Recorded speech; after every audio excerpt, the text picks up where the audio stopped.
भाई सेल तो स्टार्ट हो गई है, जैसे अभी फ्लिपकार्ट की कोट सेल भी स्टार्ट हो गई है और अभी आगे कुछ ही महीनों में अपने को इंडिपेंडेंट डे सेल देखने मिलेगी और फिर बिग बिलियन डे सेल जो कि फ्लिपकार्ट की सबसे बड़ी सेल है।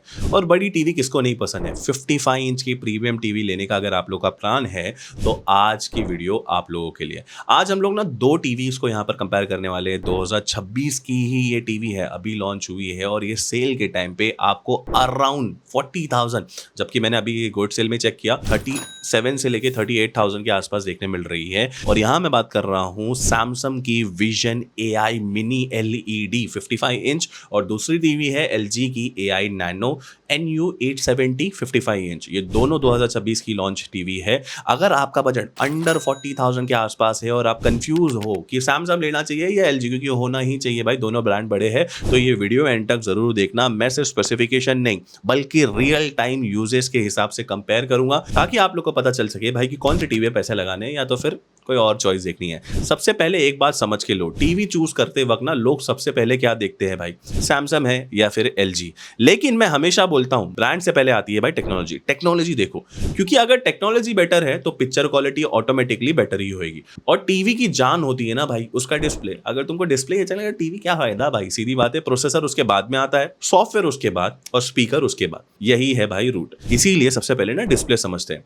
Mini LED versus nano cell, ये दोनों नाम आपको ये टीवी के अंदर देखने मिलेंगे। सबसे पहले सैमसंग की बात करते हैं। सैमसंग ने ना टीवी के अंदर मिनी LED बैकलाइट दिया है। इसके ऊपर हमने पहले भी बहुत बार बताया है। नॉर्मल LED टीवी में LEDs की साइज ना बड़ी होती है और मिनी LED टीवीज में ना वही LEDs बहुत छोटे छोटे दिए गए होते हैं। जब LEDs छोटे होते हैं ना तो कंपनी स्क्रीन के डिफरेंट पार्ट को ज्यादा एक्यूरेटली कंट्रोल कर पाती है। इसको सिंपल लैंग्वेज में क्या बोलते हैं, लोकल डिमिंग बोलते हैं। अब इसका फायदा क्या होता है, अगर स्क्रीन के ना एक साइड पे मून है और बाकी पूरी स्क्रीन ना डार्क है तो मिनी LED सिर्फ मून वाले पार्ट को ही एकदम अच्छे से ब्राइट करके दिखाएगी, बाकी एरिया पूरा डार्क रखेगी। रिजल्ट आपको ब्लैक और डीप दिखेंगे, HDR और पंची लगेंगे, कंट्रास्ट इंप्रूव होगा और मूवी देखने का एक्सपीरियंस एकदम सिनेमैटिक हो जाएगा। अब बात करते हैं LG की नैनो सेल की। नैनो सेल ये नाम थोड़ा नया है। नैनो सेल का काम LEDs को कंट्रोल करना नहीं है। नैनो सेल एक कलर फिल्टरिंग टेक्नोलॉजी है। इसमें नैनो पार्टिकल अनवांटेड वेवलेंथ को फिल्टर करते हैं जिससे कलर और प्योर और एक्यूरेट दिखते हैं। मतलब जो स्किन टोन है वो ज्यादा नेचुरल लगेगी, ग्रीन और रेड ओवर सैचुरेटेड नहीं लगेंगे।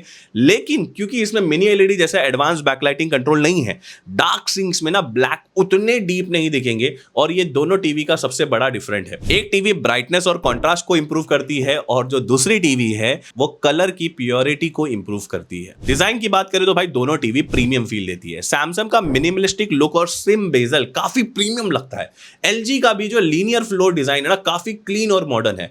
वॉल माउंट करने के बाद ना दोनों ही एक्सपेंसिव टीवी जैसा लुक देती है। तो मैं यहां पर बोलूंगा कि कोई भी टीवी आगे नहीं है। ब्राइटनेस की अगर बात करूं तो HDR मूवी और स्पोर्ट देखते वक्त ना ब्राइटनेस बहुत इंपॉर्टेंट होती है। सैमसंग की जो मिनी LED ना यहाँ पर क्लियरली ब्राइटर है और परफॉर्मेंस में भी मैं बोलूंगा अच्छी है। ब्राइट रूम में ना ये रिफ्लेक्शन को बहुत अच्छे से हैंडल करती है। LG की ब्राइटनेस अच्छी है लेकिन सैमसंग का HDR इंपैक्ट ज्यादा इंप्रेसिव लगता है यहाँ पे, तो डेफिनेटली यहाँ पर सैमसंग थोड़ी आगे है। HDR एक्सपीरियंस की बात करूं तो दोनों टीवी में आपको HDR सपोर्ट देखने मिल जाएगा, लेकिन HDR का असली मजा तभी आता है जब टीवी ज्यादा ब्राइट हो। ये मैंने पहले आपको एक शॉट में बताया था, तो उस वजह से ना कॉन्ट्रास्ट ज्यादा स्ट्रॉन्ग रहता है। सैमसंग डेफिनेटली ब्राइटर है तो यहां पर वो बेटर परफॉर्म करेगी। एक्सपोजन, सनसेट और ब्राइट हाईलाइट ज्यादा रियलिस्टिक लगते हैं, तो यहां पर भी सैमसंग थोड़ी आगे है। वहीं अपस्केलिंग की अगर बात करूं, अपस्केलिंग क्या होता है, जो अपना नॉर्मल टीवी पे जो भी चैनल चल रहा है वो भाई 4K में नहीं होता तो उसको अपस्केल करना पड़ता है, या वो फुल HD में देखने मिलता है तो उसको अपस्केल करने के लिए क्या इंपॉर्टेंट होता है, प्रोसेसर। सैमसंग और LG दोनों का AI प्रोसेसर काफी स्ट्रॉन्ग है। ये दोनों मामले में मैं बोलूंगा दोनों फुल HD कंटेंट को ना अच्छी क्वालिटी में 4K में कन्वर्ट कर देते हैं। यहां कोई मेजर डिफरेंट नहीं है। मैं बोलूंगा दोनों प्रोसेसर बहुत स्ट्रांग है। गेमिंग की बात करूं क्योंकि भाई GTA 6 भी आ गया, बड़ी स्क्रीन के लिए GTA 6 इंपॉर्टेंट है ना। दोनों टीवी में आपको ALM VRR 60 हर्ट्ज का गेम मोड मिलता है, लेकिन दोनों ही 60 हर्ट्ज के पैनल है। सैमसंग 50 हर्ट्ज लिखता है, ऑलमोस्ट वो 60 हर्ट्ज ही है। अगर आप PS5 या फिर Xbox पे 120 FPS वाली गेमिंग करना चाहते हो ना, पहली चीज भाई 120 FPS वाले गेम कितने हैं वो आपको पता भी है क्या, ये भी चीज ध्यान में रखना। तो ये दोनों टीवी उसके लिए नहीं बनी है, बट मेरे ख्याल से कैजुअल गेमिंग के लिए दोनों काफी अच्छे हैं। मेरे को लगता है कि बहुत सारे लोग कैजुअल गेमर ही है भाई, इसके लिए मेरे से बुरा मत मानना, बट 120 FPS के गेम कितने हैं और आप कितने खेलते हो वो एक बार चेक कर लेना। तो यहाँ पर मैं बोलूंगा बोलूँगा कि कोई भी टीवी आगे नहीं।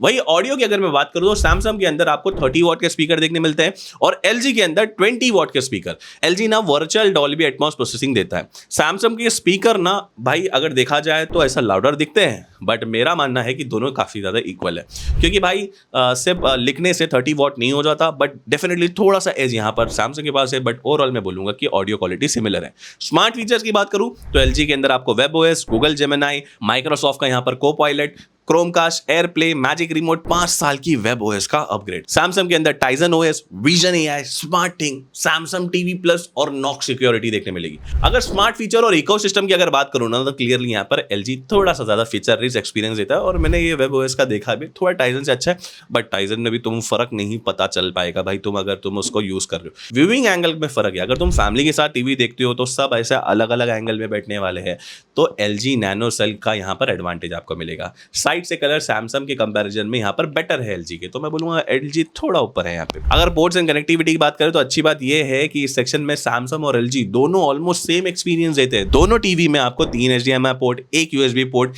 HDMI, eARC, ब्लूटूथ, वाईफाई और लैन पोर्ट देखने मिलता है। मतलब आप सेटअप बॉक्स, साउंड बार और गेमिंग कंसोल यूज करते हो ना तो किसी भी टीवी के साथ कोई प्रॉब्लम नहीं आने वाली। हाँ, एक चीज जो मुझे पर्सनली थोड़ी डिसअपॉइंटिंग लगी ना, ये दोनों टीवी में सिर्फ एक USB पोर्ट दिया गया है। अगर आप एक्सटर्नल हार्ड डिस्क या फिर पेन ड्राइव दोनों रेगुलर यूज करते हो ना तो बार बार यहाँ पर USB चेंज करना पड़ेगा। इस प्राइस रेंज में ना कम से कम 1-2 USB पोर्ट दे देना चाहिए था भाई दोनों ब्रांड को। तो दोनों ब्रांड अभी थोड़े से बड़े हो गए ना, इसीलिए वो लोग इतना ध्यान नहीं देते। अब बात करते हैं कौन से यूजर को कौन सी टीवी अच्छी लगेगी। अगर आप नेटफ्लिक्स, प्राइम वीडियो, जियो हॉटस्टार मूवी ज्यादा देखते हो तो सैमसंग की विजन एआई मिनी एलईडी सही है। अगर आप स्पोर्ट्स देखते हो तो यहां पर भी मैं सैमसंग ही बोलूंगा भाई, मिनी एलईडी है, ब्राइटर है।